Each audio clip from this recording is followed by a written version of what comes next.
Today we're taking a look at these MLB matches, which are happening on Tuesday, August 9, 2022, and giving you match breakdowns, betting tips and predictions in general on these games.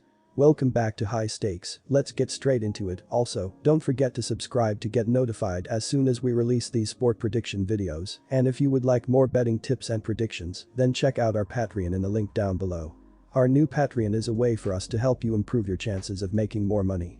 Multiple plans are available for each and every one of you. You can get 30 extra betting picks all the way up to 360 extra betting picks per month. Stop wasting hours of your time searching for bad betting picks that ends up costing you a lot of money. Join the High Stakes Patreon now and get the best betting picks. Going back to our video, we will give you 2 betting picks for each game, a team pick and a total pick based on facts and detailed explanation. So make sure to watch our videos till the end so you don't miss any of our picks. St. Louis Cardinals vs Colorado Rockies. The St. Louis Cardinals hit the road and head west to Colorado to take on the Rockies in a 3-game series starting Tuesday night. The Cardinals come into the series riding high after sweeping the Yankees over the weekend and moving 2 games in front of the Brewers in first place in the NL Central Division. The Rockies lost 2 of 3 over the weekend to the Diamondbacks and are now alone in last place in the NL West Division. Our team pick is Cards with a money line, and here is why. The St. Louis Cardinals' early returns on the team's trade deadline deals are looking very good. The Cardinals picked up 2 starters over the deadline to improve the team's rotation, and each pitcher, Jose Quintana and Jordan Montgomery, picked up a win as part of the team's current 7-game winning streak. The Cardinals are now 9-1 in their last 10 games and moved past the Brewers into sole possession of first place in the NL Central Division. On Sunday, the Cardinals outslugged the Bronx Bombers to pull out a 12-9 win to complete a 3-game sweep. Nolan Arenado and Paul DeJong both homered and drove in 4 runs as the Cardinals moved a season-high 12 games over .500. The Colorado Rockies have dropped 7 of their last 9 games, including 2 of 3 to the Diamondbacks over the weekend, and now find themselves alone in last place in the NL West Division. The Rockies return home hoping their offense returns with them.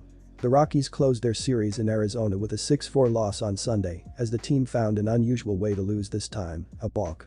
The Rockies balked home the go-ahead run in the 8th inning after struggling reliever Alex Colom, 2-6, loaded the bases before balking. He has now taken the loss in 3 of his last 4 appearances. McCullers is just 4-6 on the road this season, but his statistics are up to par with much of his numbers at home. He has thrown 66 innings and allowed 60 hits in 11 road games, including 1 complete game. McCullers has struck out 49 and walked 16 on the road. McCullers' ability to keep the ball out of play is key given the thin air in Colorado that can turn a simple fly ball into an extra base hit. Feltner has also pitched respectively at home, although with a much smaller sample size.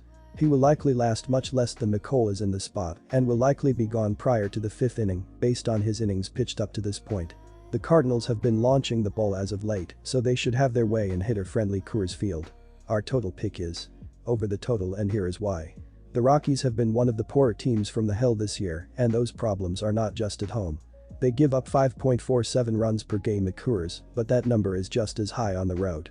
Chad Kuhl went down with a hip injury last week, and Ryan Feltner was recalled for a start against the Padres. He gave up 8 hits and 3 runs with 1 strikeout over 3 laborious innings of work. He faces a similar lineup in the Cardinals here, and I think they have a good chance to put up a huge number on the youngster. The total number has gone over in 4 of Colorado's last 5 games overall. The number here is going to be very high considering the ballpark, but this game will go way over with how well the Cardinals are swinging the bat. Take the over. San Francisco Giants vs San Diego Padres. The San Francisco Giants remain in San Diego on Tuesday to take on the Padres. The Giants entered this series riding a 2-game win streak. San Francisco is 3rd in the NL West and have won 5 of their last 10 games. The Giants are 8th best in the MLB with an average of 4.6 runs per game. Our team pick is San Francisco Giants. And here is why. Alex Cobb will get the game ball for the Giants in the 2nd game of this important series with the Padres. He allowed 3 runs on 4 hits over 6 innings in Wednesday's loss to the Dodgers. Cobb struck out 8 and walked 3 on the night. The 3 runs on his line scored were RBI hits by Miguel Vargas in the 2nd and 4th innings and inherited on a Mookie Betts sacrifice fly with 1 out in the 7th inning. Joe Musgrove will get the start for the Padres in the 2nd game of the set. He was walloped for 6 runs in 14 innings by the Rockies in a loss Thursday. According to BasabalSavant.com, Musgrove got 14 missed swings and generated a fair amount of soft contact today, but the hits kept coming and Ryan McMahon was able to drive in 5 of the 6 earned runs allowed. Musgrove has given up 17 runs over 21 innings in his last 4 starts, taking his ERA from 2.09 to 3.00 to go along with a 1.03 whip and 120 strikeouts. He has a good chance to improve on those numbers in this home start. The San Francisco Giants show value as an underdog on Tuesday. The Giants are playing baseball right now as the Padres are struggling to find wins. The Giants beat the Padres 12-0 in their last meeting back in July. Our total pick is under the total, and here is why.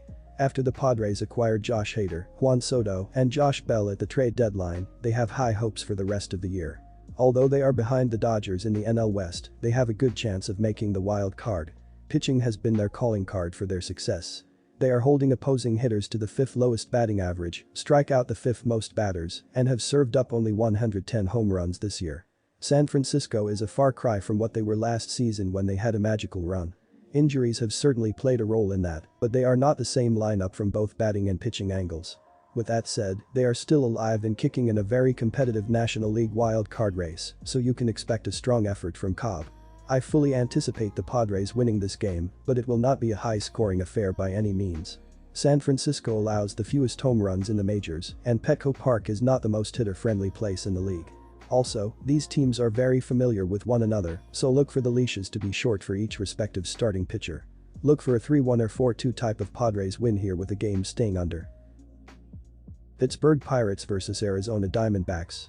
Our team pick is Pittsburgh Pirates for the win, and here is why. The Pirates are 4th in the NL Central. Pittsburgh has won 4 of their last 10 games and are 20-35 on the road. The Pirates beat Baltimore 8-1 on Sunday. Ke'Bryan Hayes led the way with a 2-run home run. The Arizona Diamondbacks beat Colorado 6-4 on Sunday. Arizona is 4th in the NL West and have won 4 of their last 10 games. The Diamondbacks are 29-28 on their home field. Arizona is averaging 4.3 runs per game. Tommy Henry will make his second start on the mound for the Backs. Henry is 0-1 on the season with 5 innings pitched. Henry has 3 strikeouts and carries a 7.20 ERA. The Backs are allowing 4.6 runs per game.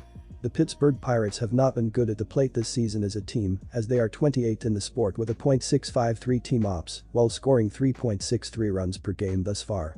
Center fielder Brian Reynolds has hit well this year as he has a .796 ops with 16 homers and 35 RBI, with 5 stolen bases so far.